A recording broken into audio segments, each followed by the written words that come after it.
Ngibingelele kuwe mlaleli, ngiyathemba ukuthi-ke uyaphila-ke. Mina-ke nje ngizokucela kuwe-ke la ukuthi nje makuthi uyaqala ungena kulona-ke ikhasi-ke leli-ke wenze nje ulungile-ke laphana ungaphumi-ke ungalicindezelanga-ke ibhathini u-subscribe nje kubiza imali kumahhala nje ku-free ukhiphe nesenti-ke leli-ke kwenza ukwazi phela ukuthi-ke uqhubeke uthole nezinye-ke iy'ndaba-ke ezishisa bhe ngizoloku ngiza nazo ngizoyifaka-ke kulona-ke ikhasi-ke leli-ke ukuze zingakuphuthi-ke lezi ndaba-ke ongakwenza-ke njengamanje ungabe-ke ucindezela-ke ibhathini usubscribe njengamanje-ke udaba ulethele lona-ke namhlanje-ke lana-ke lethile-ke udaba-ke olushaqisisayo ngendlela-ke eyisimanga-ke laphana-ke ezingenayo-ke zithi-ke izolo ebusuku kudutshulwe le ngane ewu-Durban, Africa ena-4 years yashona.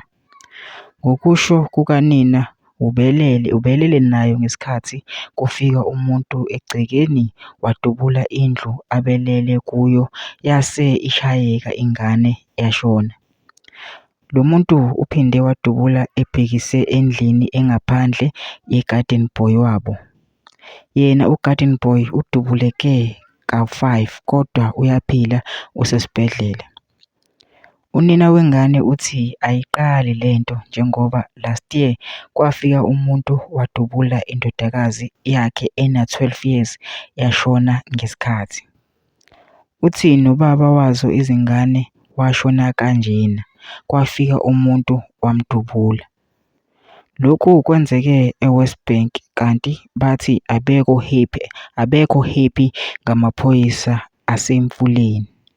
Bathi-ke abekho-ke happy-ke ngamaphoyisa-ke asendaweni-ke laphana-ke. Mina ngicela lapha singene-comment section-ke usho uvo lwakho ukuthi na-ke ucabangani-ke ngalo-ke udaba-ke lolu-ke bese wenza okulungile nje ungixhase-ke ucindezele-ke ibhathini usubscribe nje kubiza imali kumahhala khona ukwazi uqhubeke uthole nezinye-ke iy'ndaba ezintsha-ke ey'shisa bhe ngizoloku ngikufakela zona-ke kulona-ke ikhasi-ke leli-ke kusukela-ke manje.